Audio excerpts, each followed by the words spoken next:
All right, welcome to another session. We're going to talk today about interviewing skills. Our hope is that it truly is interview skills that leave them wanting more. We hope that after your interview, the interviewee or interviewer are both at that level of saying we really want to bring you on board, that they want to welcome you into the company, they want to give you a really competitive job offer because you've done such an excellent job of setting yourself apart from the other candidates.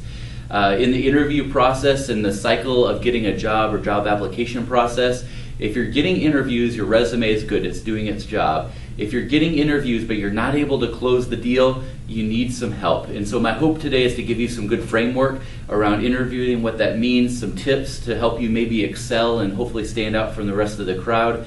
And my other hope is that this gives you an opportunity to really understand yourself well and the company well, that it becomes a really smooth transition. And again, if you're able to do this well, I guarantee you're going to get an offer out of this context. But this really is where it becomes a fight for that last position, that top position. And so it's important that you put your best self forward in this. In the interview process as well, if you want some help, first off, I would encourage you to come to the Career Development Center. Myself or one of the other career development professionals that work with us are welcome to give you and willing to give you a mock interview. And so I'd encourage you to come sign up with us.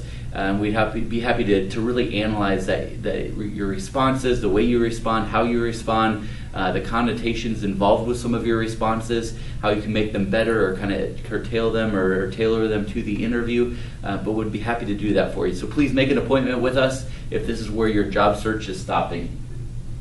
Our agenda today, we're going to talk about researching yourself, the interview process, interview questions, what do you do after the job interview is complete, other kinds of interviews. So besides face-to-face, there's telephone, there's web-based interviews, and finally, what do you do if you've got a job offer? If you get multiple offers from different companies, or you're waiting on that one dream job to finally come through, and so we'll talk about those. Research yourself. When it comes to job interviewing, this is not a speech class. Some of your majors very much celebrate the fact that you can have long, puffy answers for things. The interview for a job is not the time to exercise that right. You really need to understand what the employer is asking and directly answer the question that they're asking. Not another one that comes to mind, but specifically what the employer is asking, and be able to tell them a good story about yourself that's short and concise. Typically, your answer should be between 1 and 2 minutes apiece, and allow the employer to continue to ask follow-up questions if they would choose from that point. Also, pay attention to body language. If they start rolling their eyes or their eyes sink back to the back of their head, typically that's a good sign for you that you need to keep moving, or if they start shuffling papers or getting distracted with other things, that means your answers really are too long at that point. So again, kind of feel that the temperature of the room, if they're all really still with you, that means that you're hitting it right on the mark. If they're giving you head nods and affirmation around some of that, again, those are things you want to pick up on. Develop your top 3 things. What are 3 things that are so exceptional about yourself that you want to deliver to them content-wise before you leave the interview? So again, thinking about their job description, thinking about their company or organization, thinking about what it is personally that you bring to the table for them. My challenge for you is to think about 3 things that before you ever leave the conversation at the interview that you want them to know about you. Typically those are things that may be a highlight from your resume, but typically are the other things that may not have been told through your resume that you think are very pertinent to the job. And you need to try and weave those into answers. You need to try and just make sure that those things are communicated. Often at the end of the interview, the interviewer might say, is there anything else that you'd like to tell us about yourself? Again, that's a great segue into being able to speak on those topics. Interview process, getting there. Do you know the time and the place of the interview? Do you know where it is that you're going? Have you traveled there before? Do you know how to get there? When you talk about Walmart, the Walmart campus has multiple buildings on it, for instance, and you need to know what building it is that you need to be at for that interview. Tyson here in Northwest Arkansas has several main campuses throughout Northwest Arkansas, and you need to know which facility that you're going to do the interview, and you need to know who you're going to speak with. Again, do you know the name of the interviewer? That's kind of where that goes. When you walk in the door, what you'll encounter likely is you'll find a receptionist at that door, and they will welcome you in. Can I help you today, sir or ma'am? And at that point you say, well, yes, I'm here to interview with Dr. Chris Confer. Again, you need to make sure that you've got that interviewer name on the top of your tongue, because the interview starts the moment you park your car on that campus.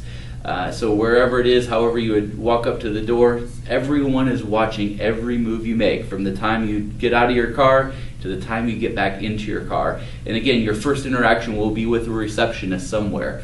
And so you need to know the name of your interviewer. At Walmart, with 30 or 40 interviewers who are interviewing at the same time, you need to know specifically who it is that you're coming to see. And again, that will be their first question. Do you know how long it will take to get there? Arrive 5 to 10 minutes before you interview, and if you have more than 10 minutes, drive around the block.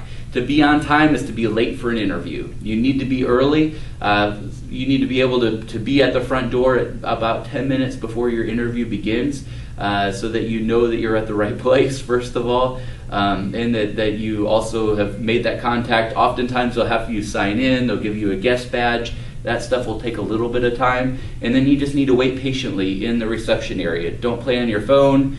Please, in fact, I would encourage you, unless your portfolio is on your phone or there's some reason you've got to have your phone at the interview, I would either, number one, power it down, and I'm not talking about just putting it on silent, power it completely off, or leave it in your car. And that way you're not tempted to fiddle with it while you're there. Again, even while you're waiting in the receptionist area, the administrative assistant is aware and watching. I had an administrative assistant who came to me from Dayspring Cards here in town, and it was amazing to me every time we talked about interviewing. She said, "Do you understand the power I had out of the people that we interviewed for marketing positions at Dayspring?" I said, "Well, no, tell me about this. What do you mean?" She said, "Honestly, every time we were done talking with someone, the hiring manager would come out and talk with me and say, 'So what did you think about that person? How did you observe them out here? How did they treat you? Was it with respect?' And whether I said yes or no was whether they moved on to the next round or not." So again, everyone has a part in this process. I think about Bruce Almighty. It was a movie that came out a couple years ago, and Morgan Freeman was a janitor, and he actually ended up being God in that movie. And the interaction between Bruce and God in that context of not understanding that he was a janitor and yet was treating God and interacting with God, not knowing it was really God.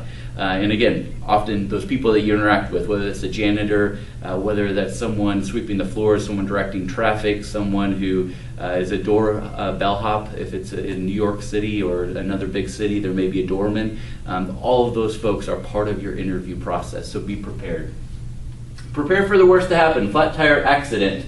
A couple years ago, we had a student who was interviewing in New York City. He decided that he would get there early, got there the night before, was driving through New York City, and he was about 2 blocks away from the tower that he was going to interview in, and all of a sudden he was rear-ended. His car was totaled. They called the tow truck. The tow truck took his car away, and he didn't have anything at that point. And he took off running for the 2 blocks. He said, "I still can make it on time to my interview because I left enough pad time." Ran in, went up the flights of stairs or the elevator to get to the floor he was on, looked for a bathroom, went into the bathroom, took a couple of deep breaths, washed his face, washed his hands, and then walked into the interview, and was in an interview the entire day. I mean, they grilled him. And he talked, he presented his portfolio, talked about different things. It was for a marketing position. And at the end of the day, he was talking with the person who was walking him through the interviews, and the person said to him, "So how did you do today, and how do you feel like the day went?" And he said, "Well, really well. I really feel confident. I want to work here. I think this is a great place to be." Kind of small talk that way, in which she kind of followed up with the question of, "So how are you getting home today, or when does your flight leave?" To which he responded, "Well, I was on my way here today, and my car got rear-ended, totaled. It got towed away. I got here as quick as I could. I knew it was important to be here on time. I have no idea how I'm getting home. I'm going to go and call the taxi probably as I get down to the bottom floor here, and I'm on my way out of the building." And she said, No, rewind. What did you say? He said, "Yeah, my car got totaled. I came up here, and I knew I had to perform under pressure here, but I knew that this was something that was critically important in my future and where I was going in marketing and advertising, and this was a critical piece of it, and I wanted to make sure that what happened this morning was not affecting how I performed today in the interviews." She said, "I had no idea that you were under that kind of pressure and duress. In fact, you so impressed us today, and by you telling me that, I know who we've interviewed so far," and she offered him the job on the spot. because she said if you can perform under that kind of pressure and maintain your composure, you'll do great working for our corporation or our company. So again, don't get in a car wreck just to impress the employer, but please make sure that you prepare for the worst to happen and expect the best. The interview process. Bring a neutral colored portfolio, and what I mean by that is a folder, a black or gray or tan folder that has a legal pad on one side of it and hopefully a pocket on the other one. In the pocket, you're going to want to put good, crisp resumes and copies of it for all of your interviewers. You'll be amazed how many interviewers come into an interview that they care a lot about but don't have a resume with them to help refer, to ask you good questions, engage you well. So you need to be prepared to give them resumes at that point. The other beauty is if you've got a place to take notes, you can write names down. I know for me personally, names are my nemesis. And so I do whatever I can to write names down or job descriptions. If you're doing a call interview or a phone interview with someone, again, I would encourage you to write down the names of the people as they introduce themselves and their titles so that you know kind of who's in the room without being in the room, so to speak. But again, throughout the interview, as you ask them questions, as they offer information about benefits, about salary, about different expectations, about culture, of who they are as an organization, I would challenge you to make good notes. And then that way, if you've got several interviews, you have something to compare those things with. Especially by the time you get to interview number 2 or number 3 within a 3 or 4 week period, all those details start to blend together. And so if you've got them written out, it'll help you be much more evaluative in the final process. Get several copies of your resume. Maintain eye contact with the interviewer. You don't want to laser beam them so much that it makes them feel really awkward. But at the same time, you need to maintain good eye contact with them. If you have to look away, whatever you do, don't look down. You can look off to the right, look over their head, look off to the left. But if I'm answering your question and I say, my name is Chris Confer, I'm the Director of Career Development at JBU, I love my job. It's wonderful. I love working with students. I love helping them find good opportunities when they're done. Again, if I'm relaying something to you, hopefully it's not a good thing at that point. But again, sometimes it relays a message that you don't know what you're talking about. Oftentimes it says that you're lying or that you're not to be trusted, that you're not confident in your answers. All those things are part of what that communicates when you look down. So please maintain good eye contact with them, but look away to the right or to the left or over their head. And that's a great way to again, engage them. If you've got multiple interviewers, which you will oftentimes, make sure that you're addressing each of the folks in the room, not just the person who asked you the question. Smile and laugh appropriately. 90% of the interview process and the guarantee of you getting a job is that you're a good fit for them. And so again, they've seen your resume, they're going to ask you questions around your qualifications, but 90% of that interview process and what's going through their head in that interview process is, are you a good fit for our team and our company? And so anytime that you can relay that to them and relate to them, so again, if they're telling jokes, again, don't become a comedian in this process, but you want to engage naturally with them. If they make a joke, to laugh appropriately. Again, asking them about their families or their work life or other kinds of things. They're going to ask you some questions around some things personal. Hopefully they're not illegal questions, and we'll talk about those in a minute too. But you want to engage with them in a really natural kind of a way, in a kind of a flow. Call people by name. Again, that's what your legal pad's for, or if you can ahead of time, know who it is you're talking with, and work at really memorizing names as you meet those folks and shake their hands. Give them a good firm handshake. As you engage with the employer, a handshake speaks volumes. In fact, I knew of a college president who was not hired as a college president because of the way that the field shook hands, and that the Board of Trustees member wanted to make sure it was a good firm handshake, because that communicated to them that they were going to be a firm leader, that they had good vision and direction. Again, for you guys out there, don't go for the bone-crushing handshake. You want to engage firmly. For ladies, no limpy noodles. You too need to give a good firm handshake. What happens, and I always get this question when I do this presentation live, what happens when you miss the inevitable misengagement with that handshake? Say something funny and re-engage again, or hey, let me try that again. They know it's awkward, you know it's awkward. Call the elephant in the room as it is and just move on, but don't make a big deal of it. Dress to impress. If you are a gentleman, you need to have a conservative interview suit. That means having a jacket, that suit jacket, suit pants, the whole 9 yards. If you're in a creative industry, so if you're in digital media, cinema, some of those other places, if you're in construction management, again, think about what your industry says and always try to dress a level above what you think you're going to need. So for CM guys, at least a shirt and a tie, and maybe jeans are okay, or I would say not even jeans, but it needs to be at least khakis or slacks at that point. If you are engaged in a corporate interview, a suit is required, just as part of the process. So you need to make sure as guys that your belt matches your shoes and that your shoes match your socks. So they're all brown, they're all black. If you wear blue shoes, again, probably blue socks, maybe a black belt at that point. But again, you really need to make sure that things are color coordinated. For ladies, I would say for you, thinking about your blouse, making sure that everything is covered and covered well. There was a student actually who went and interviewed for Vogue magazine a few years back.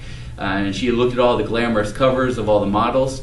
And she thought, man, I'm going to look like one of the models when I go in. She chose a not very conservative top for her interview. And halfway through the interview, or the person who was ushering her around said, hey, you know, I need to tell you, and I hope this doesn't affect your interview process, but yes, our models sometimes look a little scandalous. However, we at corporate dress very professionally and very conservatively, and what you have on is a little over the line. So even in a place that's a fashion leader, even in their corporate culture, again, the reality is that they dress conservatively oftentimes in that way. So again, kind of try to understand what the culture is, but again, dress appropriately. Also, ladies, I say this very, very sensitively, but please make sure that your skirt is long enough. There's nothing more awkward than to be the male in an interview and have someone walk in with a skirt that they think is long enough and just be creating a very awkward setting. So please make sure that it's below the knees, that it's appropriate in its length. Again, it will help you out in the long run. Make sure that you wear deodorant. You will sweat, you will get nervous. That's okay. That's part of the natural process. Just make sure that they don't smell you at that point. Also, wear very little perfume or cologne. I get an opportunity every once in a while to go into J. Alvin on a Friday night, and it smells like Cologne Central in there at times.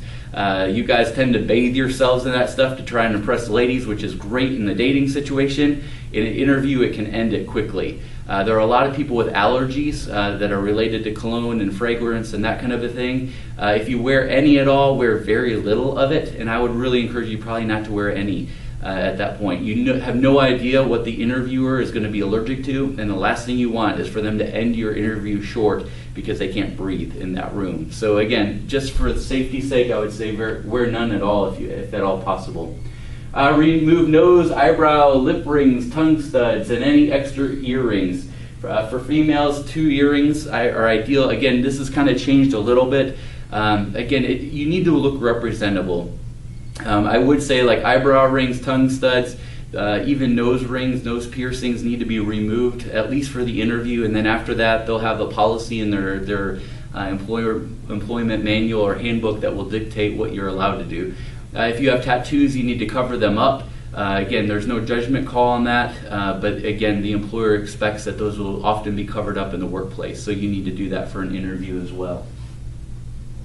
Make sure that you're well groomed. Guys, I know that beards are coming back in style again. I'm excited for that. I hope my wife is someday too. But the reality is you need to know what the culture is at the place you're working for.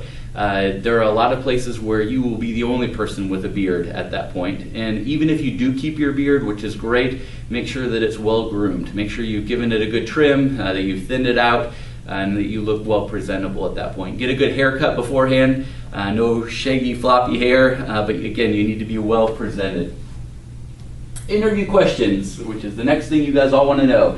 There are 2 basic kinds of interview questions. One are general interview questions. There are things like, tell me about your strengths and weaknesses, tell me about what you excel at or have excelled at, tell me about some of your leadership experiences. Those are some general interview questions. The second kind of question you're going to get are behavioral based. They're not just the general, but they're related to a specific time or place or action or behavior that you've taken. So they often say, tell us about a time when.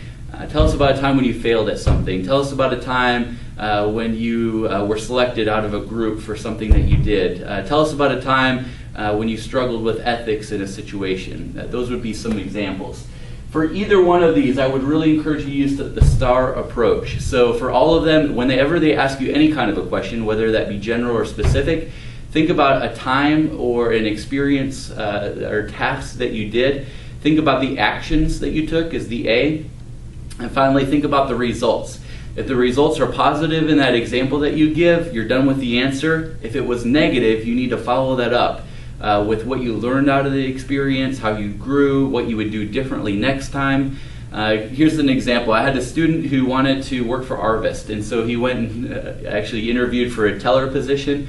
He worked at another institution, not JBU, but another one before or previously. And in the middle of the interview, the interviewer said, "Tell me about a time when you failed at doing something."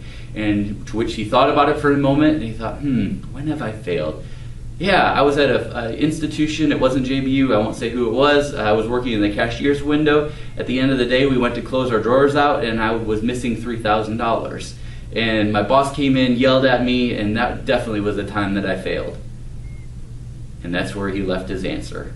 So he didn't get the job, obviously, and he came back in and we started talking about it, and he said, well, we started talking about his answers, and he told me that experience or what he had said around that. I said, well, did you learn from it? Like, did you get fired? He said, well, no.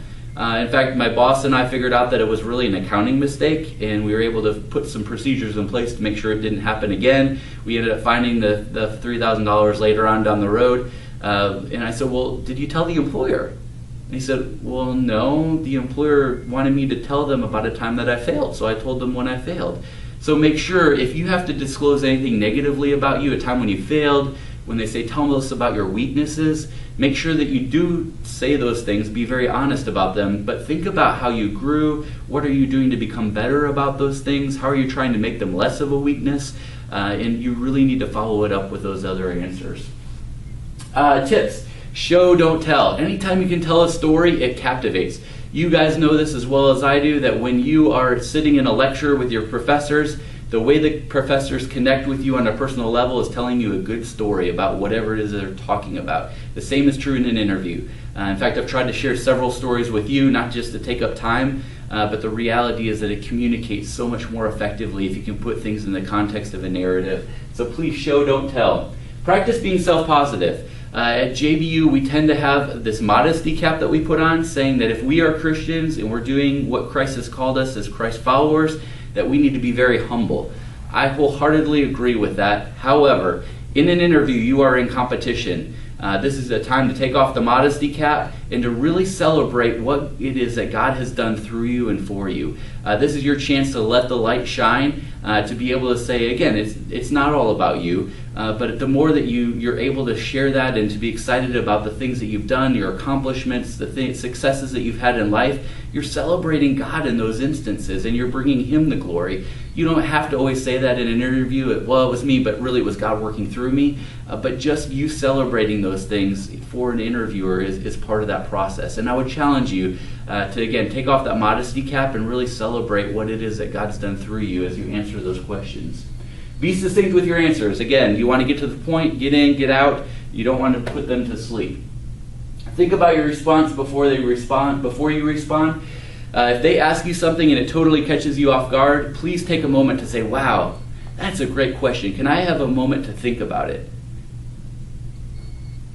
And when you do, you're going to say, wow, there's a really loud noise. There's something going on over there next door. I wonder if they're talking about me. I mean, I am the new guy right now. Wonder what those other folks are talking about. Sounds like a really interesting topic about accounting, and I'm an accounting major, and that sounds really fun to get involved in. I think I might know their answer. Don't take the bait. The reality is, as soon as you ask for that pause and you break, number one, it's going to be a little bit of an awkward silence, but don't take the bait of thinking about all the other things. Think about an answer. That's why you asked for the time. And the time is going to end, and you're going to have a good response. So actually, in that time, in that moment, in that pause, don't get distracted. Make sure you're formulating your answer. Take notes. Again, in that legal pad, thinking about the benefits, thinking about the things that you're doing in the company. You don't have to write everything down in the interview. In fact, I'd encourage you to kind of make an outline out of what you receive or information you get. Then when you get out and you're in your car, fill in all the notes and the things in between those lines.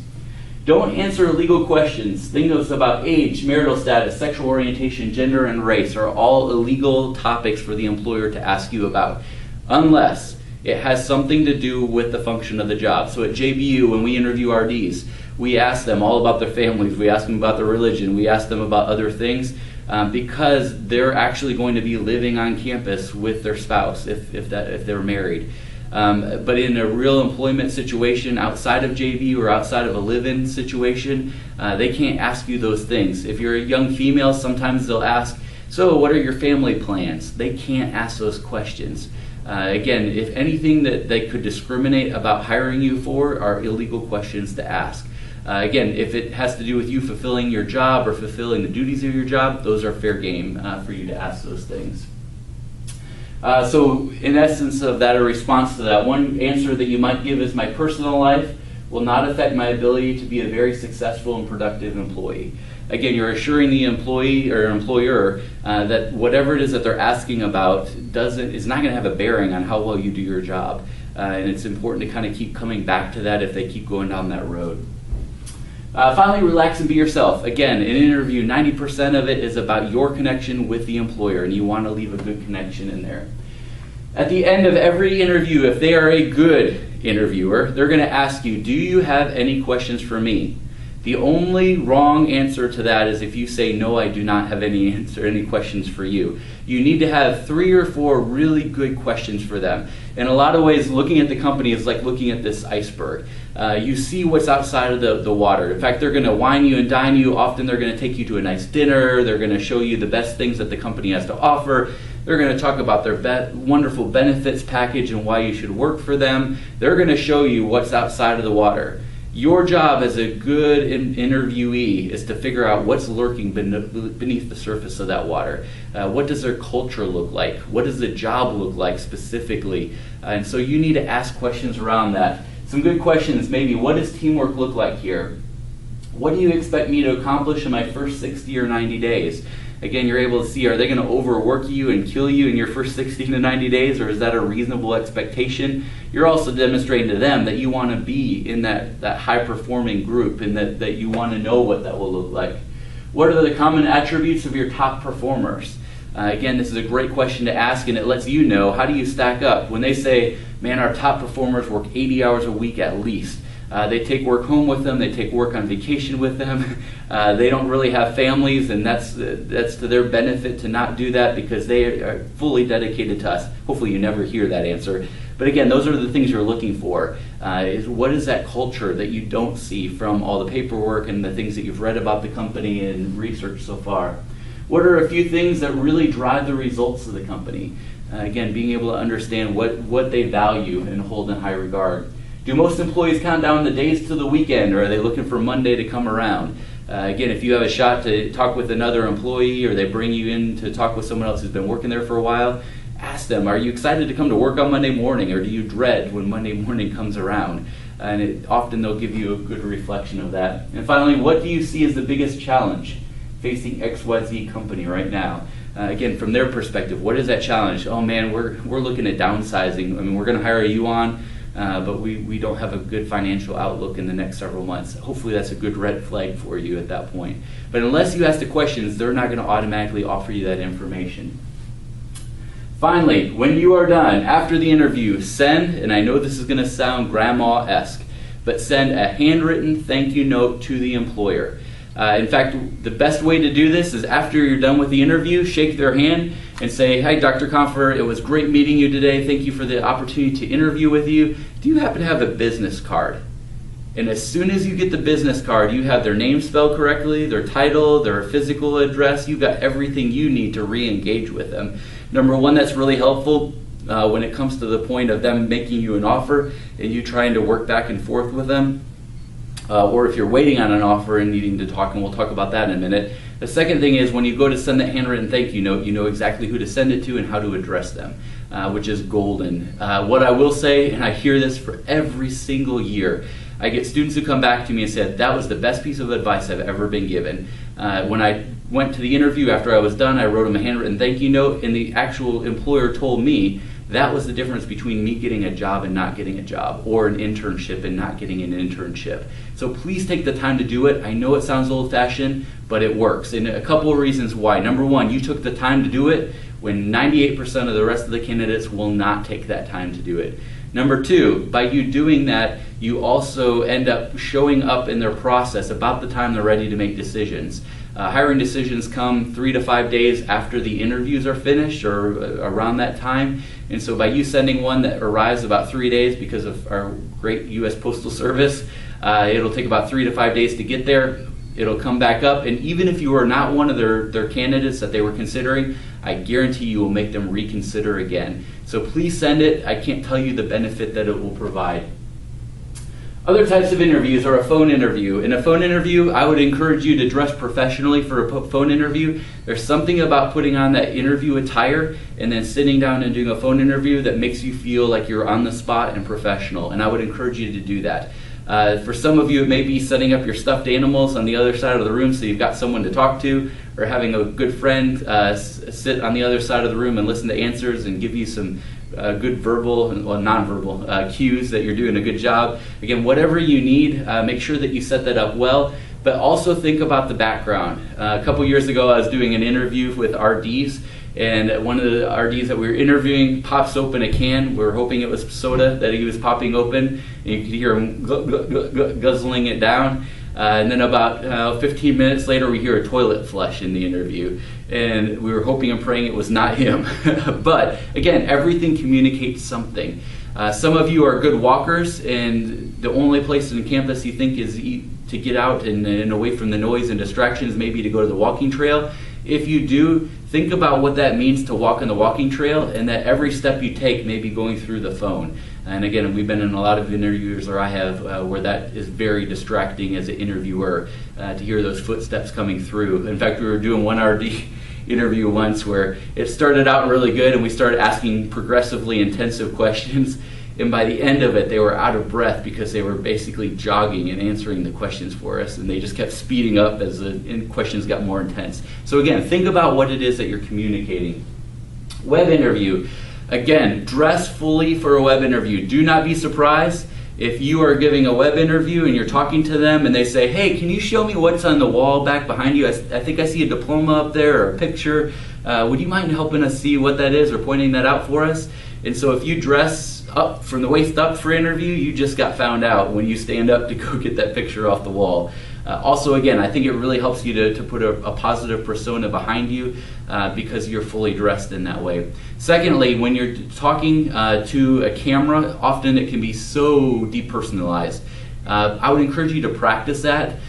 Work at FaceTiming or Skyping if you know that kind of an interview is coming up, and practice looking at the camera. It's very, very, very, very tempting to just focus on them. And so instead, it would kind of be like if I'm doing a session with you and we're kind of talking, and all of a sudden I want to check myself out and check you out.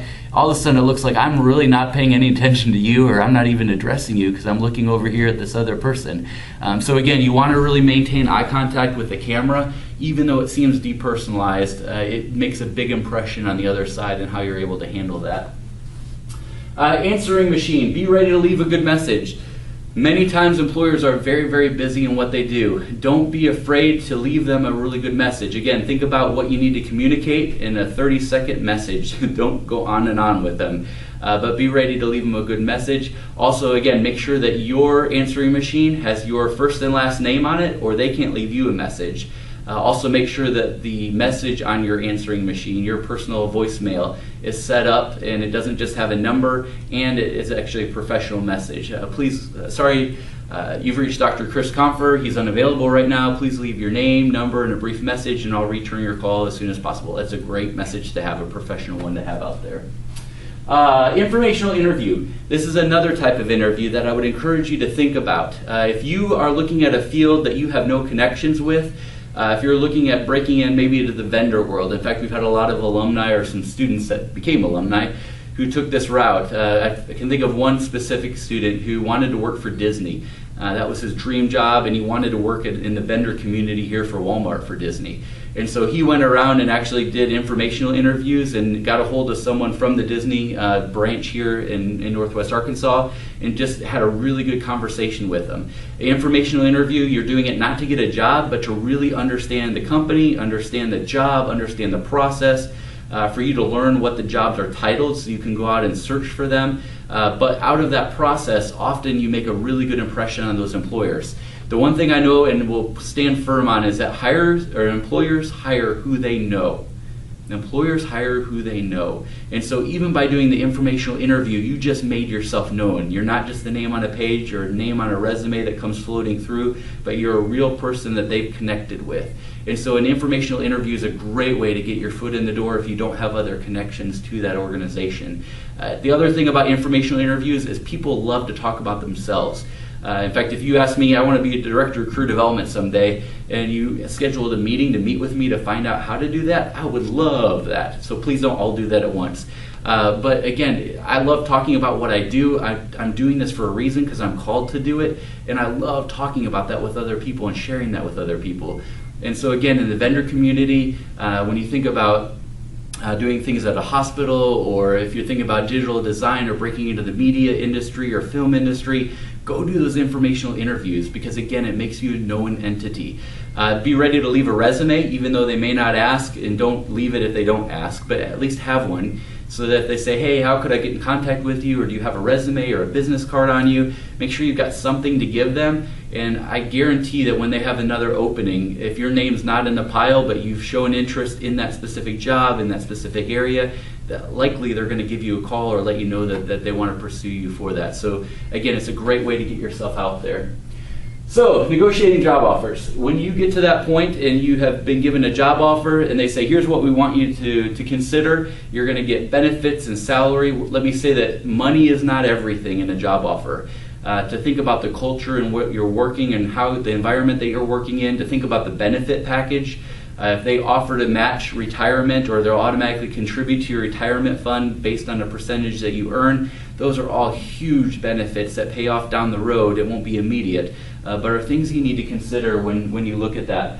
Also, salary.com, or if you use glassdoor.com through the career development website. So if you go to whatever program that you're in, if you click on job searching or job application tools, or job search tools, and then search by major. Every major has a link to Glassdoor. If you go through our website, it's totally free. You don't have to give them information, but they've got things like what are the best interview questions that employers are asking from specific companies out there.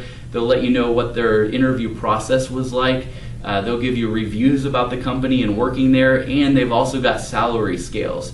Again, you guys are just going to be recent grads, or most of you, so please make sure you adjust for that. Know that when salary.com or glassdoor.com gives you a range, you're in the first part of that range.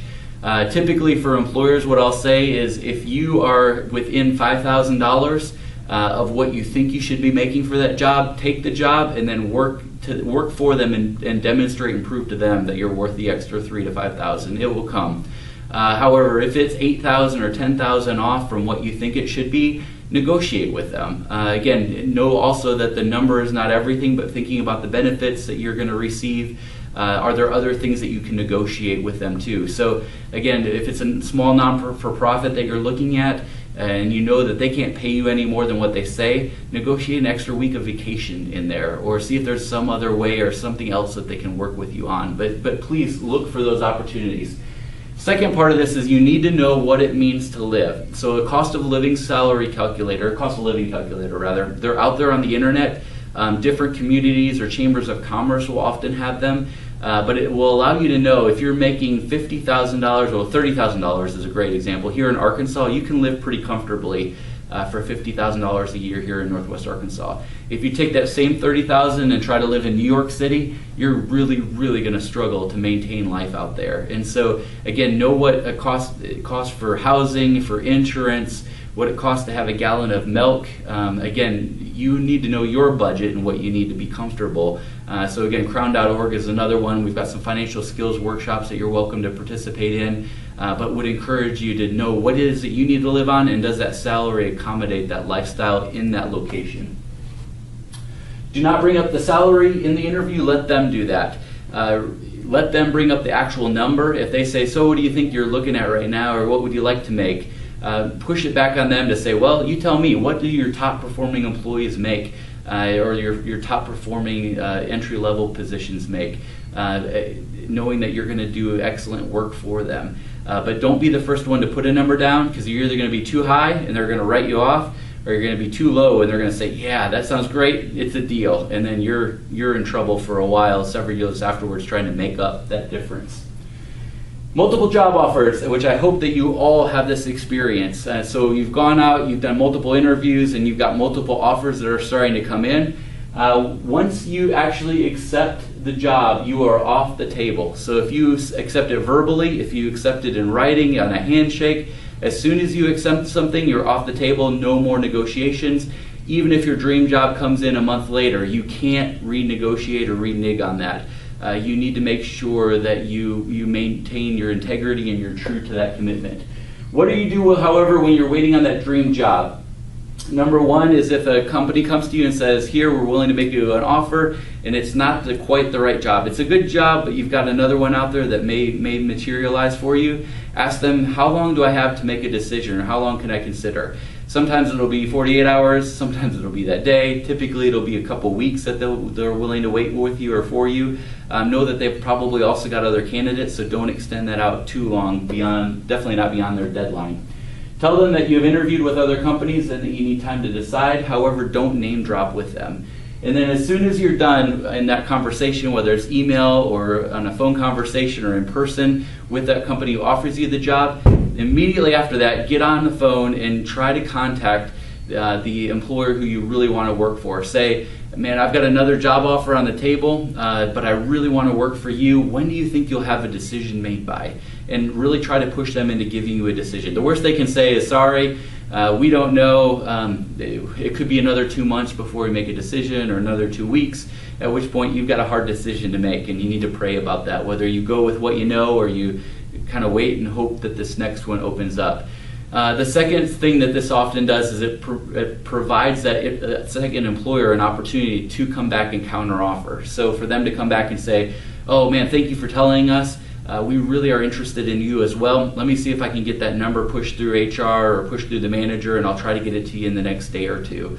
So that way you've got two numbers on the table and you've got two different offers to really work through and consider. What do you do if the job is not a good fit? Whatever you do, don't reverse your decision. Once you make that commitment, you're committed. At least work there for 6 months to a year and then start looking to transition. That's not unethical to do that. Also, I get a question often about students who say, I think I'm going to graduate school, but I've not been enrolled yet or have not been accepted yet. I don't know when I'm going to go. Don't make that part of your interview questioning process.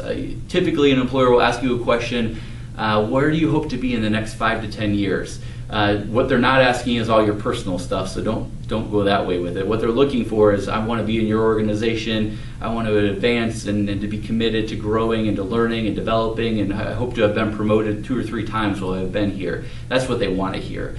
The other side of that is, for some of you who are thinking about grad school, you don't know what God has in store. Many times in our lives, God takes us in places that we didn't even dream of. And it's in that sidetrackedness that we actually are in the middle of God's will, doing His work in that area. And so until you know that you're going to a grad school and you've got the date nailed down that you're actually going to enter, a lot of grad schools will even let you delay for a year if you want to as well. And so don't be pressured by that, but until you know for sure the date you're going to walk in and start classes on that campus, your answer to them is, I hope to be here as long as I'm able to be, and to really work hard for you and do a great job. And so again, don't make that part of that response. Again, happiness is not about the money, it's found in finding a good fit. Happiness is found in a lot of different ways. I can honestly say I don't make a lot of money here at JBU, but it's been a good fit. I have a family and student development here that I love. I know that they would go to bat for me, I would go to bat for them, and for me it's about the culture and about the environment that I get to work. It's not about making a lot of money. Granted, I live very comfortably with that being the case. So again, I would challenge you, just because it's the highest paying job, it may not be the best job for you, and you need to evaluate that well. Final tip. practice. Again, you're welcome to come to the Career Development Center. We're willing to work with you on interview skills, doing mock interviews, but please practice. Practice with a friend, practice with a parent. If you're doing some other form other than face-to-face, make sure that you give it a good practice before you actually get into the heat of the battle. If we can be of help for you and answer other questions, please feel free to email us or give us a call, and we look forward to hearing your success stories after this. Thanks for your time today.